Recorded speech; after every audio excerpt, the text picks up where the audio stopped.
I'm going to talk about adaptation policy.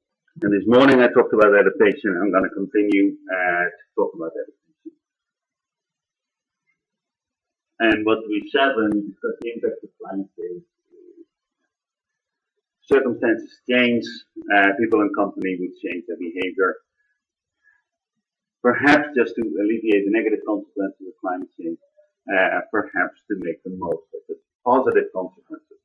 And we've also seen some examples where people actually managed to change sign from negative to positive impact. Because of adaptation, the impacts of climate change are not nearly as bad as they would have been without adaptation.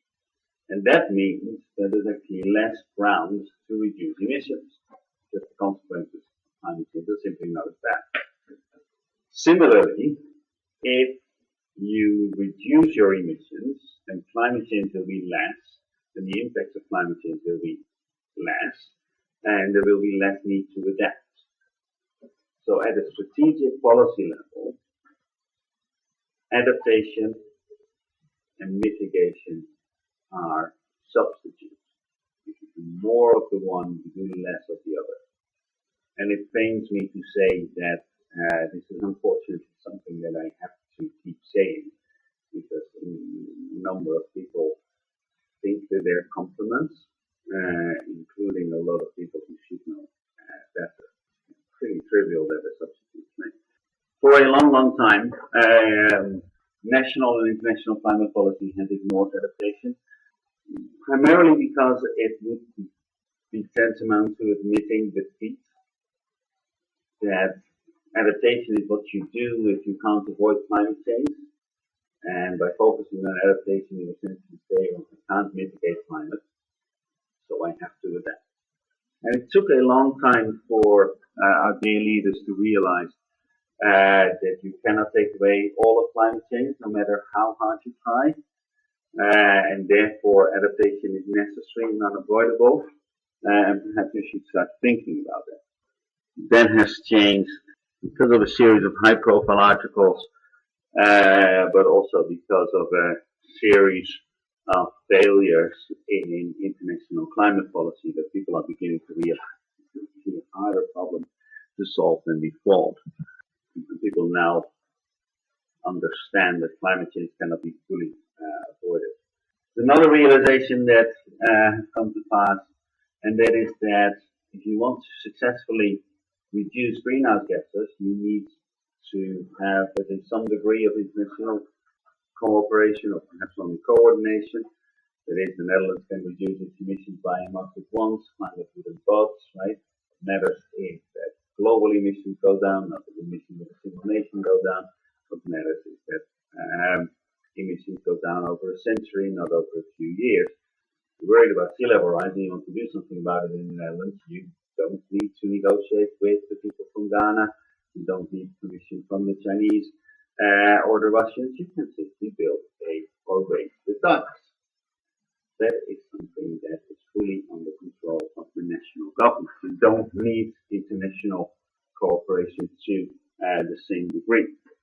Because of this, there's now a surge in policy initiatives around adaptation. That's what I'm going to talk about most.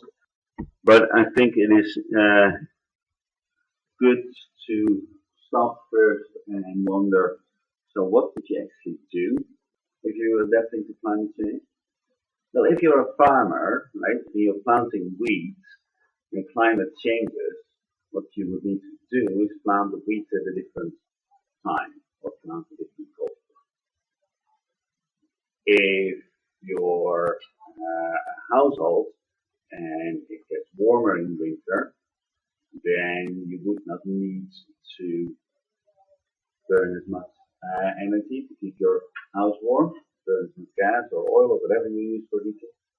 If you don't need to do much there, because if you just leave your thermostat where it was, then your boiler will sort out that it needs to burn less fuel to keep the temperature at a higher level. You may decide that it used to be that I took off my winter coat on the 1st of April and switched to my summer coat, but the weather looks very nice outside now, so perhaps I'm going to take my winter coat off on the 1st of March. Now, those sort of decisions are not particularly difficult, they're not particularly demanding on your brain, and they don't require a lot of information about what the future climate might be. Right? You will respond to the weather or the weather forecast. Now, there are a few exceptions to this, and adaptation to climate change is actually a major issue if we're talking about long-lived water-related infrastructure. And the reason for that has to do with uncertainty. We look at the projections of what climate change may do to us over the century. See, the warming maybe 1 degree by the end of the century. It may be 6 degrees by the end of the century.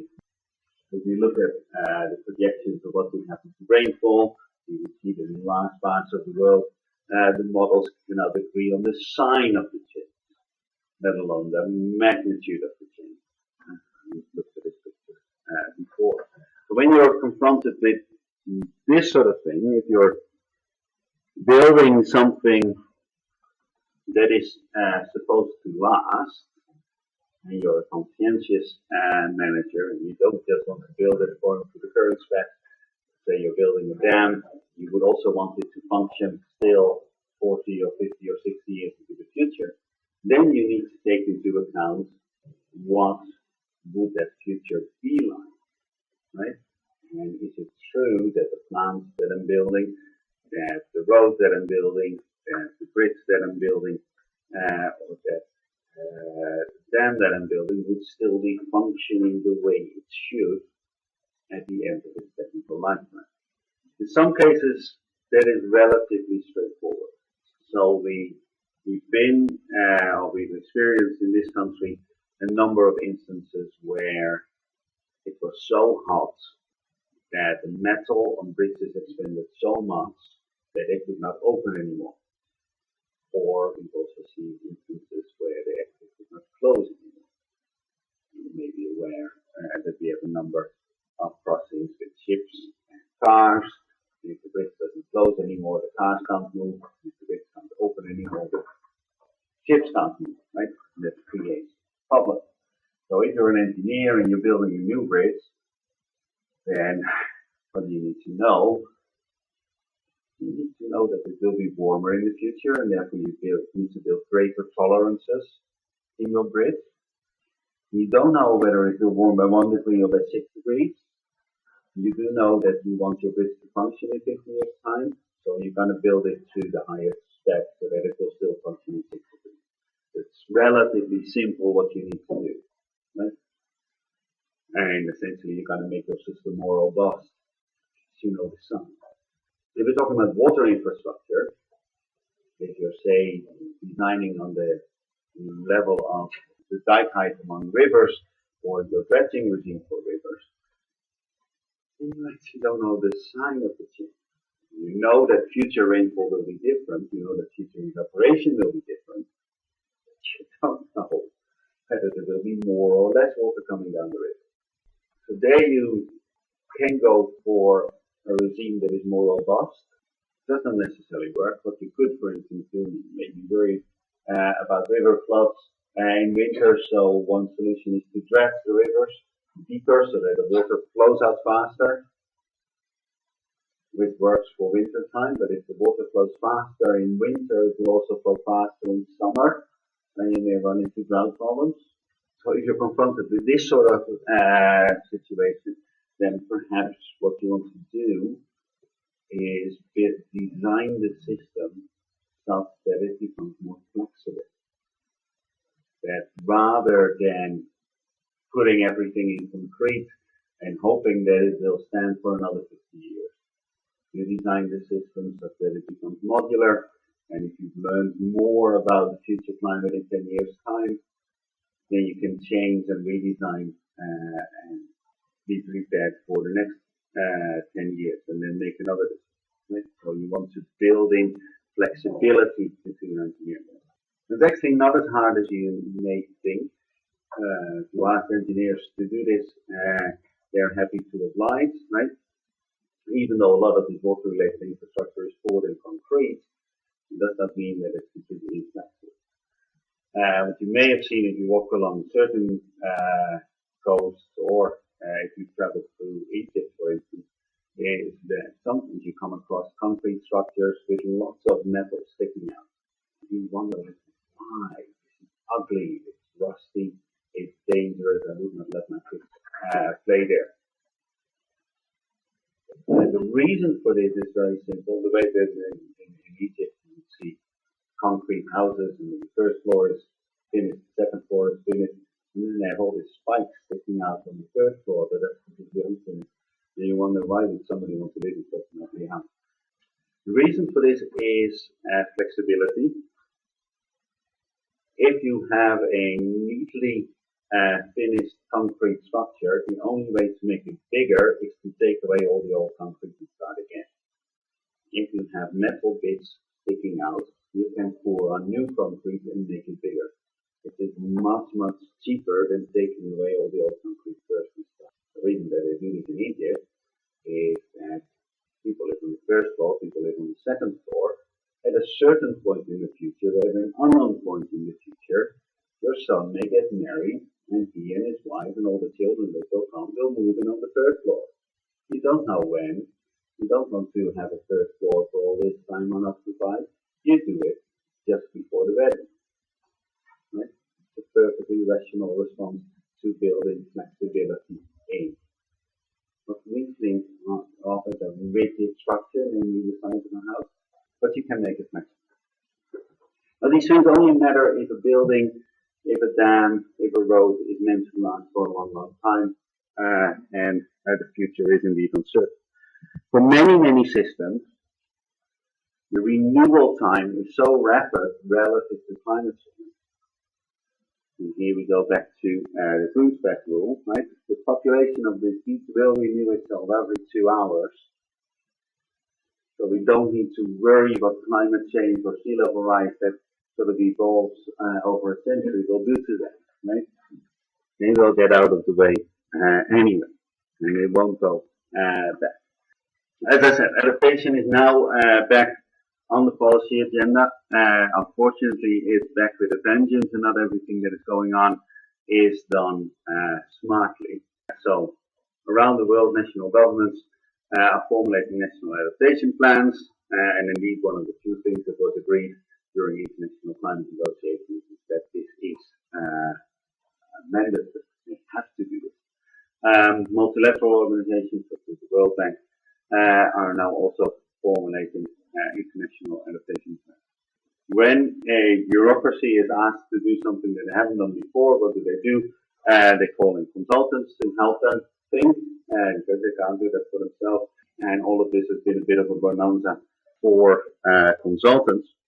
And another thing that is going on is that poor countries have said, if you say that finance is so important, if you say that we need to write a national adaptation plan, then you better financially support A, first formulation of the plans, and B, the implementation of these plans. Because after all, you rich guys cause the problems, we are suffering the consequences, you better compensate us for these damages and pay for this adaptation yourself. This is actually a big industry by now. What you're looking at here is the evolution of official development aid, millions of dollars per year from the 1990s onwards to today. And what you see in orange is your standard development aid, schooling for girls, reform of land tenure, the rule of law. In green, you're looking at the money that is diverted towards greenhouse gas emission reduction, solar panels, wind farms. And in blue, you're looking at the money that is being diverted towards adaptation.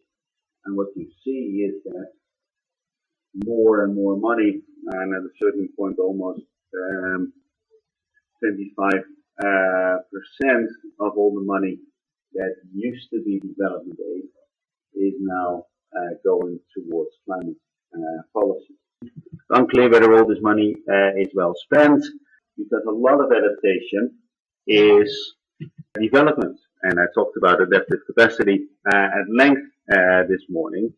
And a lot of that is closely related to your standard development. And it's not at all obvious that diverting money away from educating girls towards building dams is actually a good policy and actually reduces impact. Because you may argue that the softer parts of adaptive capacity are more important to the ability to adapt to climate change than having a bit more concrete.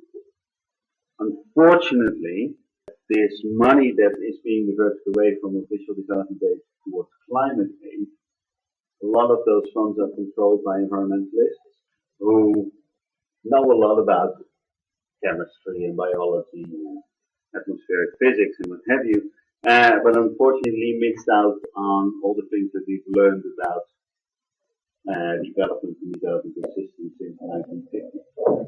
A lot of the things that are going on with these monies that are now being diverted, and they are substantial money, are really about sort of like the old solo idea of development. If we just pour concrete, people will grow rich. Well, we've tried it for a couple of decades. It doesn't work. You may wonder what has government to do with adaptation in the first place. So some of the examples that I gave, that you want to take off your winter coat sooner in the future, is not really a decision where you would expect government involvement. That there would be a law on that across Parliament that says thou shalt take off thy winter coat on the 1st of March rather than the 1st of April. That's a purely private decision, and you can sort it out for yourself, right? When it's too warm, that perhaps you want to dress slightly cooler. There is a role for government, however, even in such simple cases, and I'll talk about heat waves and how to behave during heat for the next 5 or 10 minutes. One of the things that we could expect if the world gets warmer is that there would be more heat waves. And what should you do during heat waves? You should wear little clothes, right? Don't dress up warm. Or you should stay calm. You should stay out of the sun. You should drink lots, but no alcohol, because alcohol prevents you from sweating. Now, these are the sort of things that you don't expect the national government to get involved, let alone the United Nations. You may want to run an awareness campaign. So this is the sort of things you need to do, definitely. For British people, right, you need to tell them that if it's hot out there, you should stay out of the sun. That's something that comes natural to the people of Spain, but it's a very unnatural thing to do for English people. Turn all red on holiday, right? And suffer incredible burns with the sun. They're not used to seeing the sun. They don't know how to respond. So you may want to run an awareness campaign. But other than that, these are the sort of things that your mother should have told you, right? And if you have kids one day, you would notice that until they're about 4 or 5, you really need to tell them these. And after that, they sort of cut on and know. There are some collective elements to adaptation. If it gets very hot, then it does make sense to sleep during the heat of the day, or at least don't do much during the heat of the day. Now, taking siestas is much easier if everybody else is taking it, and if you're not expected to turn up at work during the siesta. So there is a collective element to it. Similarly, if it's very hot, it makes sense to have your main course, your main meal, late in the evening, because actually digesting all that stuff takes a lot of energy. It heats up your body, and you want to do that during the coolest time of the day. So dinner at 10 or 12 in the evening actually makes a lot of sense if it's very hot. And again, there's a sort of coordination response. I used to live on the countryside, in Germany for a long time, and there restaurants close at 8, right? Because proper people have their dinner at 6 and are safely in bed at 9. That needs to change in a warmer climate, right? So there is a coordination, a collective problem there. And you would not expect government to intervene. But then if you look at the example of some heat waves, so we're going to start with France and then move to the US, there is actually a role for the public authorities as well. In 2003, in August, there was a big heat wave across Europe, but it was concentrated on France, and estimates suggest that 43,000 people died unnecessarily because of the heat. 43,000. It's bigger than 9/11, right? Not bigger than 9/11. And a lot of those deaths could have been avoided. The fact that it was in August is actually pertinent because August is the traditional holiday month in France, and a lot of nurses, a lot of doctors were on holiday, and there was no procedure for calling them back from holiday. There's a medical emergency, please return from your holiday. There's no way of giving a signal. The only person who could give this signal was the Minister for Health, who was on holiday himself, and decided that he was on holiday and he was not going to read newspapers or turn on his email or anything.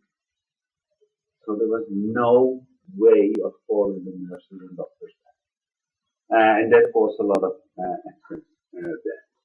They've learned from it, right? They now have a heat wave protocol in France that does allow for a manual override of holiday, if necessary. One way of keeping cool during a heat wave is to go to an air-conditioned place. And shopping malls are often the only option that poor people have of accessing air conditioning. The security personnel in shopping malls are often under strict instructions to remove anybody who is not obviously buying things. And during heat waves in Chicago, indeed a lot of people were forcibly removed from shopping malls who were just sitting there keeping cool or actually staying out of trouble, were thrown out of the shopping mall and a number of them later died. Why is this? Security personnel is typically not the best educated, they're not the smartest people. You can't reason with them, they follow rules. So there needs to be indeed a change in the rules that during very hot days you do allow the oldies and the poor people into your shopping mall, if only to be cool, right? So there is a certain public element of adaptation as well. During the same heat wave in Chicago, they found two other things. One, going in after the heat wave, they found people locked up in their rooms with all the windows closed, boiled to death. And you may wonder, why didn't they just open a window? The reason for that is that they were so afraid of the crime that they'd rather risk boiling to death than having the certainty of being burgled and perhaps flopped over the head. So again, there's a public response to that. During hot days, you want more officers visibly on the streets so that people feel safe to open their window, people feel safe to see cooling outside. You actually want to do that anyway, because during heat waves, people get cranky and people turn violent. And actually, there is a substantial increase in violent crimes during heat waves, both sort of the aggressive sort, but also the sexual. Girls get assaulted more during very hot days. And that is because the heat puts so much stress on people's body that they simply lose part of their rationality, part of their self-control. So you want more police officers on the street to control this anyway. Right? Also what they found in Chicago is people being boiled to death in their houses, having a fan and not turning it on because they could not afford the electricity. So during heat waves, you may also want to give out vouchers for people for air conditioning to the poor people. Right? And again, there's a public element to all this. So public intervention complements private adaptation. In some other cases, adaptation is just a public good, coastal protection, dike building across the world, with the exception of very few places, is seen as the responsibility of the government. Makes sense if you own a piece of land, sea level is rising. You're going to build a dike around it. Well, your neighbors don't. The water will just get around it. That is not very helpful. So you need to build a dike all around your land. And your neighbor needs to do the same thing. And the neighbor next to that needs to do the same thing. It's not cheaper to build a linear dike around the coast, right? This is a good reason why coastal protection is a public good and should be a public good also in those places where it isn't. In agriculture, irrigation is often seen as a public good, even though it is a collective private good for supposed to be private companies, but this is often paid for by the taxpayer, and if that is the case, then irrigation should adapt publicly. Same is true for the advice that is given to farmers, what to plant, when to harvest, and so on and so forth. Agriculture extension advice to private companies is often paid for by the taxpayer, and that means that the public authorities should also adopt that advice because of climate change. Public authorities can also get in the way of adaptation. And to continue the example of agriculture, if you look at the structure of subsidies for agriculture in Europe, then you would notice two things. One is that a lot of subsidies are essentially there to reduce regional differences in farmer incomes. That is, you have a farmer who is growing the stuff that he should be growing on the most fertile of soils in the best of climates, therefore making a lot of money, gets little subsidies. Whereas a farmer who's doing absolutely stupid things on soils that have washed away ages ago and really absolutely nothing would grow there, that farmer would get lots of subsidies. And the aim is to reduce regional differences in income. And also a lot of subsidies, and that's true across the world, are really there to shield farmers from market volatility. Now the implication of this is that you mute the market signal. That is, if because of climate change yields are falling, then the signal should be, the signal that the market sends, I'm doing silly things, I should change my behavior. If, however, that signal from the market is muted by government intervention, then of course they would have less reason to switch. Essentially, these sort of subsidies locking farmers into behavior that they should move out of. And the same is true for international trade policy. A lot of that is essentially then at a much larger scale, making sure that European farmers continue to have decent living, even though it may make sense to shift wheat production to other places of the world. We're not going to do that, and we're going to raise our import, or we're going to maintain our import barriers to make sure that our farmers continue to do what they have always been doing. Whereas, of course, with climate change, with adaptation to climate change, we should be starting to do different things. So, adaptation is a mix of private and public, sometimes appropriate, sometimes inappropriate. In most cases, I would say that private actors can pretty well fend for themselves and adapt to climate change. That's all I wanted to say this week. We'll see you guys next.